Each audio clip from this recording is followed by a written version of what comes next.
Let's have a look at comparing Robert Kegan's Stage 4, the self-authoring mind, Spiral Dynamics Orange Stage, or Clare Graves' ER system, and Ego Development Theory's Conscientious Stage or Achiever Stage. Let's look at how these might be similar and how they might be different, at least according to me, and what we might take out of that as approximately true for human beings and their psychology. Again, this is Jürgen Rasmussen.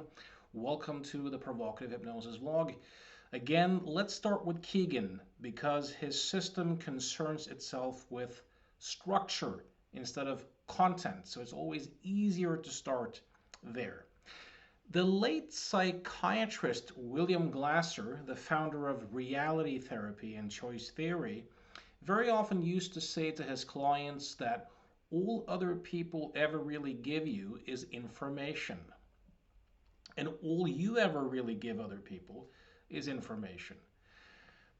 It's the story you create about what that information means that becomes your felt experience or reality. That acknowledgement that it's not what other people say, it's what you hear. There's a distinction between what other people are saying and what you are hearing, and that you are the storyteller, the author, the interpreter of what you're making out of it, I think is the big hallmark of this particular stage of development. That capacity to see that whatever value or goodness or badness that you attribute to something is not inherent in the object or the situation or the person itself, but it's something that we attribute to it. Hence, the self-authoring mind. Remember that the previous stage, the socialized mind, was someone who was subject to their cultural surround, in a sense, that group mind who has internalized and co-created a sense of self based upon how others view them and their own perception of how well they're living up to internalized social ideals. So in this particular stage, that's taken as object. The person is looking at their own socializations, looking at their own cultural norms and family history, and developing their own inner seat of authority. In a sense, really learning to think for him or herself. Kegan talks about the four insights. And these insights are that you are not made up by someone else's experience. Meaning, no matter what someone else might think of you or whatever the story they have of who you are, that doesn't make you up. And then vice versa, that other people are not made up by your experience of them. Meaning, whoever you think they are, that's your experience, but that's not the other person. And also, that you are not made up by your own experience. There's more of an identification with being the self who kind of generates the experience or who authors the experience. And also that other people are larger than their experience. They're not made up by their experience. They are the author or orchestrator or captain of the ship of their own experience, so to speak. This, one of the limitations of the previous stage, and I'm talking now from an agents of change or psychotherapy or coach's perspective, is that people who operate from that more socialized mind tend to be simultaneously over-responsible and under-responsible. There's that sense of holding other people responsible for our own emotions and holding ourselves directly responsible for other people's inner experience. These distinctions are, these boundaries are more well put and designed at Kegan stage 4. There's an increased capacity to hold or own one's own experience as one's own experience, and to allow other people to have their own experience. And we're no longer made up by our relationship in a sense, but we can have relationships. Now, for someone at stage 3, this sounds, unintimate or unromantic because it kind of dissolves that idea of the soulmate or the one mind or us being essentially the same. But this form of mind, the self-authoring mind, can encourage deeper aspects of intimacy because you differences are no longer that threatening. You can grant other people more psychological freedom to be themselves because you have granted more of that capacity for yourself. So at this stage, people can become more freedom oriented and also not just in a selfish way, but they can grant other people too more of that psychological freedom.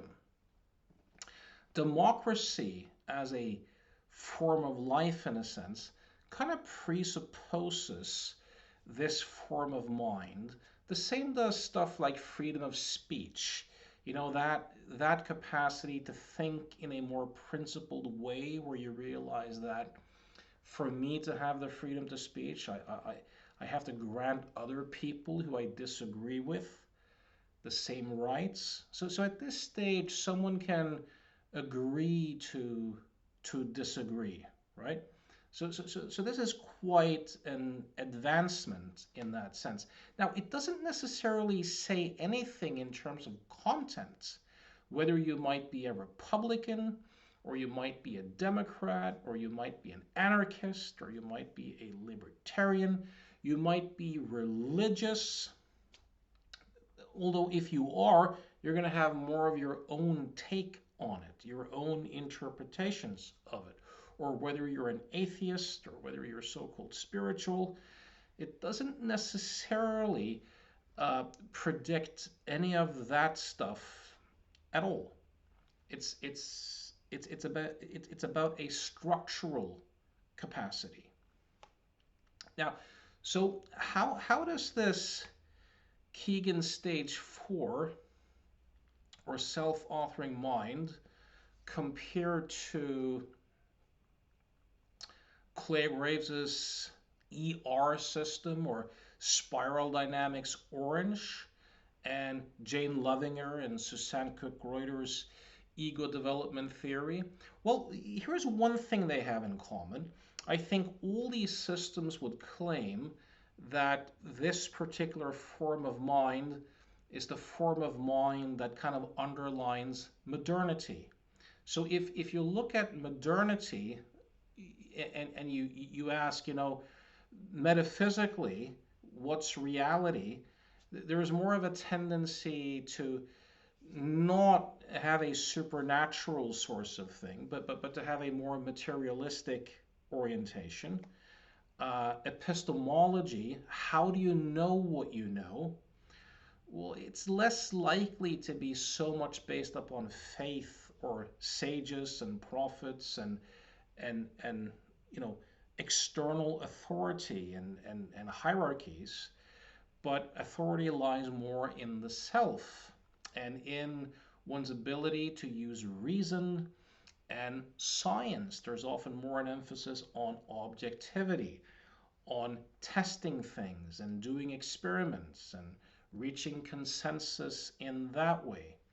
So you would be more likely, instead of getting a theocracy or an old, communist state, the types of societies that we have in the Western world, these more capitalistic social democracies, where you have equal rights for everybody, and where you have free speech that's heavily under attack these days, unfortunately, and where you have a heavy emphasis on science and objectivity, and where people are more concerned with reasons, causes, achievement, that sort of stuff, entrepreneurship, the idea that you don't belong to a group, you're not part of a caste, but that you can kind of create your own place in life based upon your own efforts and stuff like that. That's more likely to be true on a group level, right? But that doesn't mean that everyone who operates here necessarily is a materialist. They could be an idealist.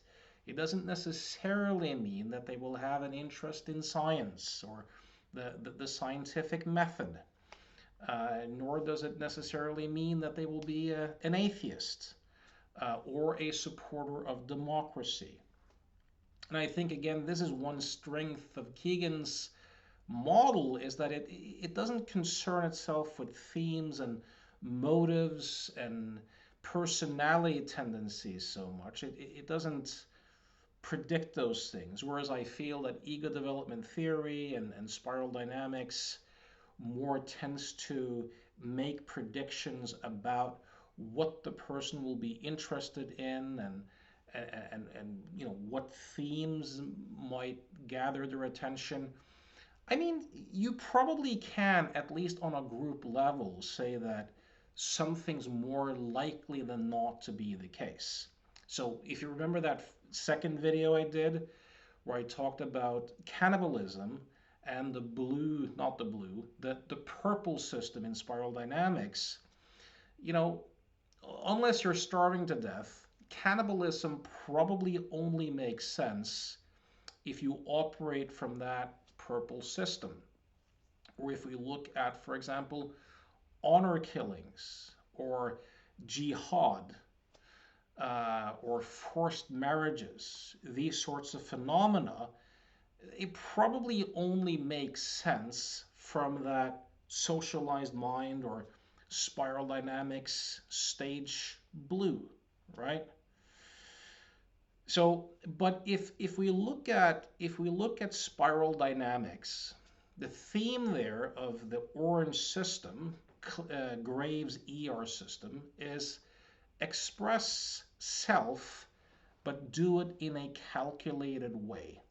It's very much a very comparative, competitive system, which is about status, achievement, progress, improving things, upgrading the wife, the car, the house, um, status symbols, creating your own reality, being captain of your own ship.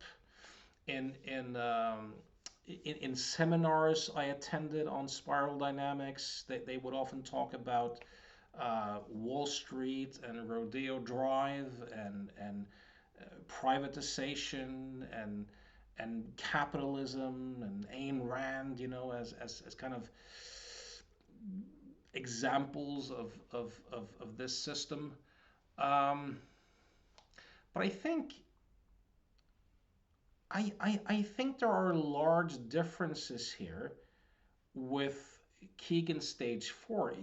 Kegan stage 4, the way I view it, seems to be a more complex system that describes a more mature human being with more of a psychological orientation than does the way Graves and the spiral dynamics folks seem to conceptualize the ER system. I'll give you some examples of this. So they would use, for example, J.R. Ewing, the movie character from the TV series Dallas, or Paris Hilton, or like reality stars. Um, in the same bracket as, for example, Ayn Rand.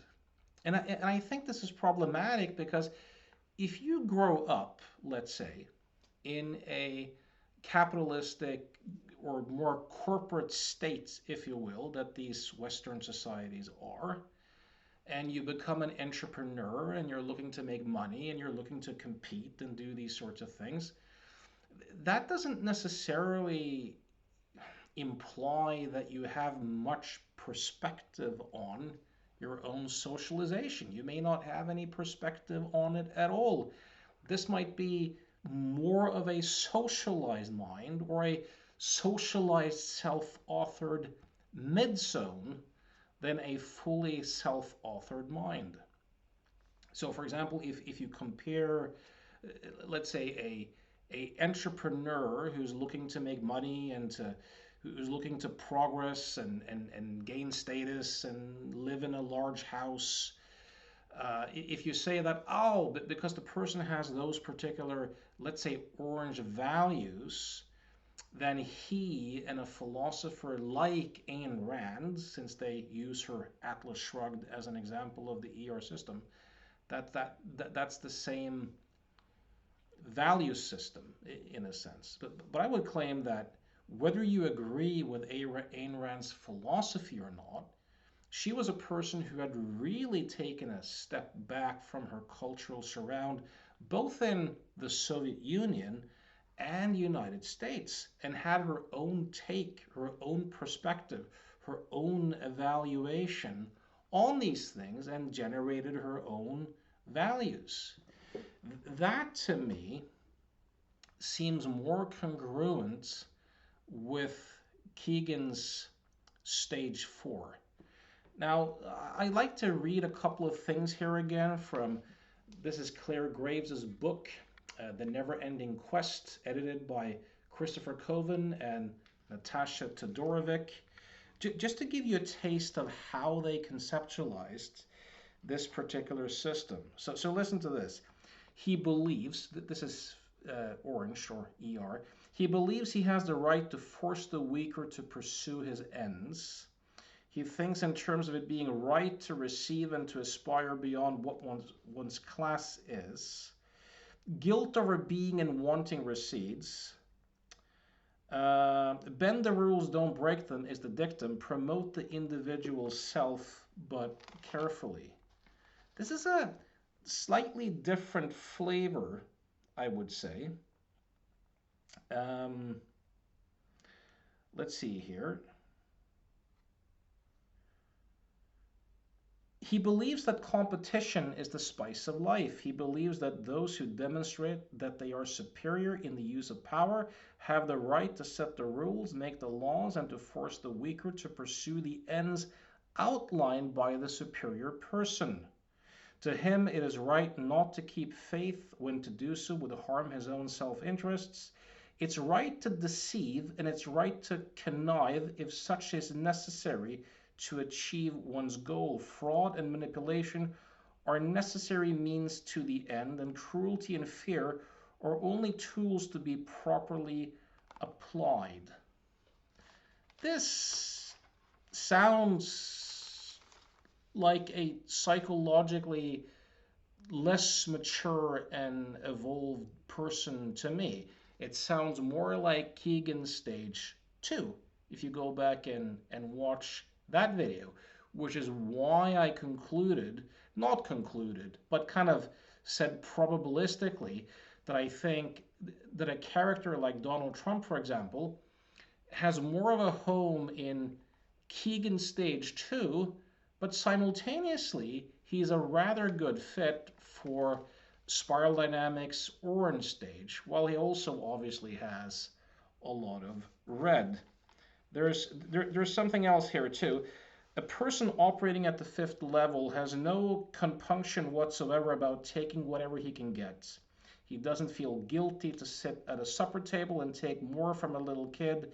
If the kid can be invited into giving up what he's got, well, fine, go ahead and do it. He also talks about the 5th level being the Machiavellian level, essentially. So I don't think that the way Graves conceptualized the ER system and spiral dynamics orange is a good map or maps well onto Kegan stage 4. Could someone who operates from Kegan stage 4 be a person whose personality tendencies are rather dark triad and is pretty much a jerk and quite Machiavellian? Sure. But I think on a group level, way more often than not, that's not how you would see most people operate in the world if they were truly stage 4.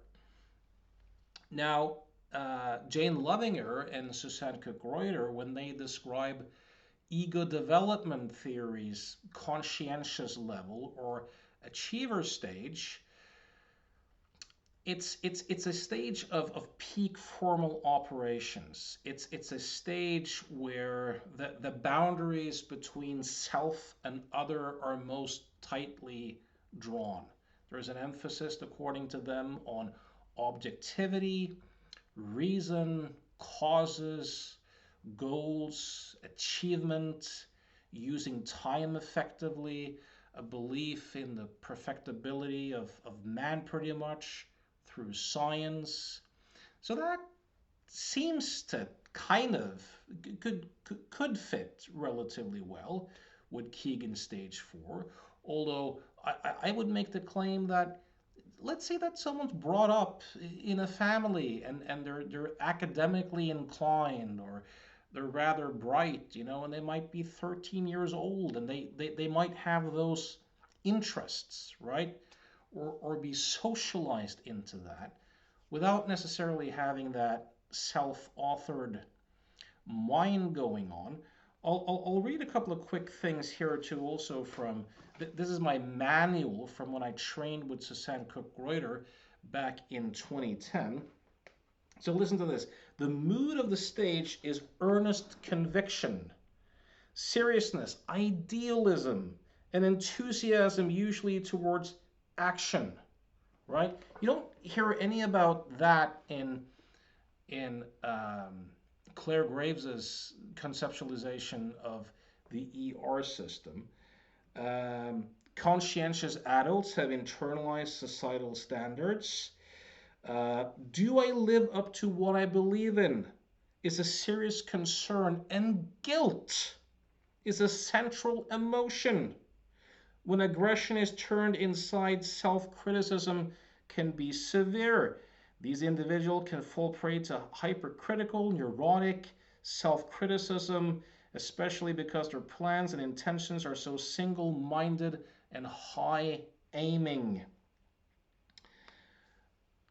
When Graves talks about the ER system, he talks about them not being that interested in the why of things. It's more just a how. How can I manipulate and orchestrate and kind of get what I want in a calculated way?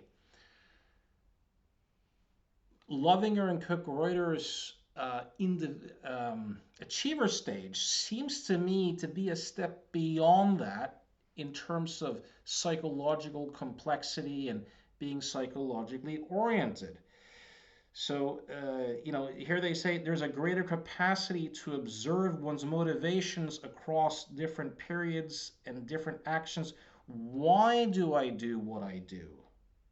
They're looking for root causes and reasons. They believe the truth about themselves can be found. Many typologies and theories about human behavior are probably derived from this stage. Finally, because the genuine interest into who others are and the need to share one's experience, interpersonal relationships become intense and meaningful. Again, this is a pretty far cry from Orange in Spiral Dynamics or Clare Graves's ER system. So I think this is also a place where, yeah, there are some commonalities like authority lying in the self and and formal operations and that tendency to for subject and object split to be at its peak, that sort of stuff, but also plenty of differences. I hope you found this useful and inspiring. In the next episode, we'll be looking at ego development's individualist stage, Robert Kegan's fifth stage of consciousness, and spiral dynamics, green stage, Clare Graves, FS. Hope you'll join me then.